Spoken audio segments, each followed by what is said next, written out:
Israel और Iran के बीच भयंकर युद्ध हुआ। इस दौरान अमेरिका ने इजराइल की मदद करते हुए ईरान के परमाणु ठिकानों को निशाना बनाया और दावा किया कि ईरानी परमाणु ठिकानों में जबरदस्त तबाही मची है। हालांकि ईरान ने इन सभी दावों को खारिज कर दिया। कई मीडिया रिपोर्ट्स में भी दावा किया गया था कि परमाणु ठिकानों को नुकसान हुआ है, लेकिन इतना भी नहीं जितना अमेरिका दावा कर रहा है। इसी बीच ईरान ने इजराइल और अमेरिका द्वारा परमाणु साइटों का दौरा करने के IAEA के महानिदेशक राफेल ग्रॉसी के अनुरोध को अस्वीकार कर दिया। वहीं तेहरान ने ग्रॉसी पर अपने परमाणु प्रतिष्ठानों पर हमलों की निंदा न करने के लिए विश्वासघात का आरोप लगाया है। बल्कि इजराइल संघर्ष के बाद ईरानी सांसदों ने IAEA के साथ सहयोग को निलंबित करने के लिए मतदान किया। वहीं अर्जेंटीना के विदेश मंत्रालय ने ग्रॉसी के खिलाफ धमकियों की स्पष्ट रूप से निंदा की है। अर्जेंटीना ने ईरान से आग्रह किया है कि वो गारंटी दे कि वो IAEA के साथ सहयोग को निलंबित कर देगा। साथ ही साथ अर्जेंटीना ने ईरान से ऐसी किसी भी कार्रवाई से बचने को कहा जिससे उन्हें खतरा हो सकता है। राफेल ग्रॉसी को मिली धमकियों का कोई विशेष विवरण तो नहीं बताया गया है। ईरान के विदेश मंत्री ने कहा कि बम स्थलों का दौरा करने पर ग्रॉसी का जोर दुर्भावनापूर्ण इरादा था।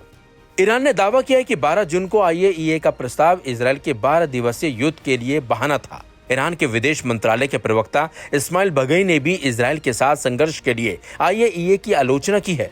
CBS के साथ एक इंटरव्यू में ग्रॉसी ने चेतावनी दी है कि ईरान फिर से युद्ध शुरू कर सकता है।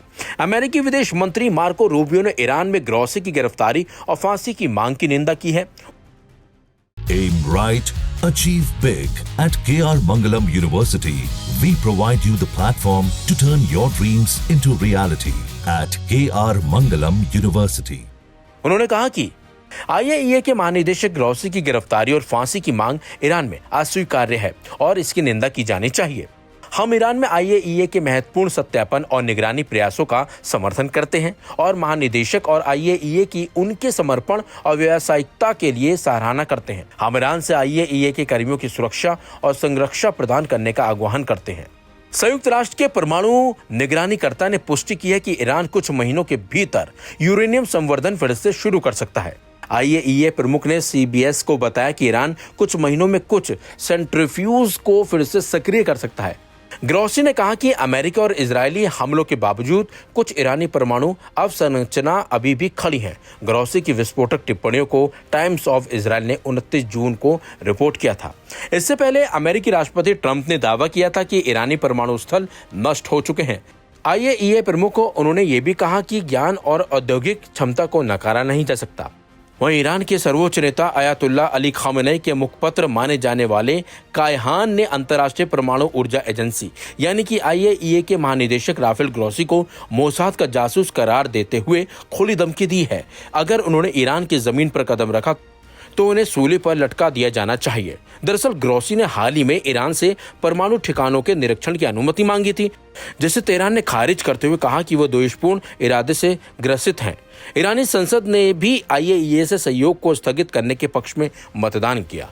तेहरान का आरोप है कि 12 जून को IAEA की आलोचनात्मक रिपोर्ट ही इजरायल द्वारा 13 जून को शुरू किए गए हमले का बहाना बनी। फिलहाल जिस तरीके से IAEA से ईरान भड़का हुआ है, वो कहीं न कहीं जंग शुरू करवाने में एक अहम भूमिका फिर से निभा सकता है, क्योंकि IAEA चाहता है कि उन्हें परमाणु जो ठिकाने हैं उसका निरीक्षण करने देना चाहिए, लेकिन ईरान ने सिरे से इसे खारिज कर दिया है।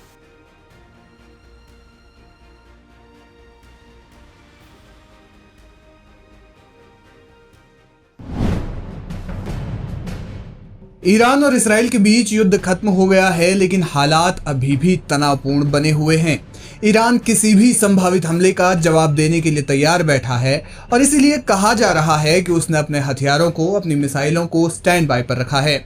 ईरान इसराइल की हर एक कार्रवाई पर बारीकी से नजर बनाए हुए है। इसी बीच ईरान के सशस्त्र बलों के chief of staff major general Syed Abdul Rahim Mousavi ने रविवार को सऊदी अरब के रक्षा मंत्री prince Khalid bin Salman al Saud के साथ फोन पर बातचीत की। ये बातचीत इसराइल और ईरान के बीच हाल ही में हुए युद्ध विराम के बाद पहली बार हुई, जो क्षेत्रीय स्थिरता और दोनों देशों के बीच रक्षा सहयोग को मजबूत करने की दिशा में एक महत्वपूर्ण कदम मानी जा रही है। ईरानी समाचार एजेंसी तस्नीम के अनुसार मेजर जनरल मौसवी ने सऊदी सऊदी रक्षा मंत्री के साथ क्षेत्रीय सुरक्षा, स्थिरता और द्विपक्षीय संबंधों पर चर्चा की। मौसवी ने इस्राएल द्वारा युद्ध विराम के पालन पर संदेह जताते हुए कहा कि अगर इस्राएल ने फिर से आक्रामकता दिखाई तो ईरान निर्णायक जवाब देने के लिए पूरी तरह से तैयार है। उन्होंने ये भी स्पष्ट किया कि ईरान ने ये युद्ध शुरू नहीं किया था, बल्कि इस्राएल ने पहले हमला किया और ईरान ने उस हमले का जवाब दिया। सऊदी रक्षा मंत्री खालिद बिन सलमान ने ईरान के सैन्य कमांडरों की शहादत पर संवेदना व्यक्त की और आक्रामक रवैये की निंदा की। दोनों नेताओं ने क्षेत्रीय शांति के लिए सहयोग बढ़ाने पर जोर दिया। Aim right, achieve big. At KR Mangalam University, we provide you the platform to turn your dreams into reality.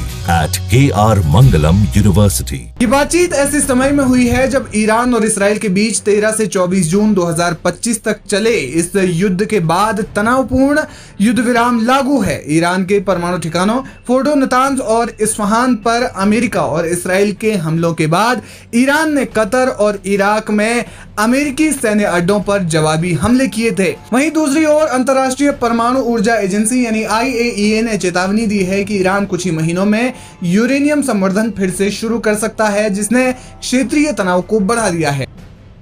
Iran और सऊदी अरब के बीच ऐतिहासिक रूप से तनावपूर्ण संबंध रहे हैं, जो शिया और सुन्नी धार्मिक मतभेदों और क्षेत्रीय प्रभाव के लिए प्रतिस्पर्धा से उपजे हैं। हालांकि 2023 में चीन की मध्यस्थता से दोनों देशों ने कूटनीतिक संबंध बहाल किए। इसके बाद नवंबर 2023 में सऊदी सशस्त्र बलों के चीफ ऑफ स्टाफ फैयाद अल रुवैली ने तेहरान का दौरा किया और अप्रैल 2025 में प्रिंस खालिद बिन सलमान ने ईरानी सैन्य अधिकारियों से मुलाकात की। दोनों देशों ने अरब सागर और ओमान की खाड़ी में संयुक्त नौसैनिक अभ्यास भी किए, जो क्षेत्रीय सहयोग की दिशा में एक बड़ा कदम था। और इसी बीच ईरान और इस्राएल के बीच हुए तनावपूर्ण सीज फायर के बाद ईरान के सशस्त्र बलों के चीफ ऑफ स्टाफ और सऊदी अरब के रक्षा मंत्री ने फोन पर बातचीत की।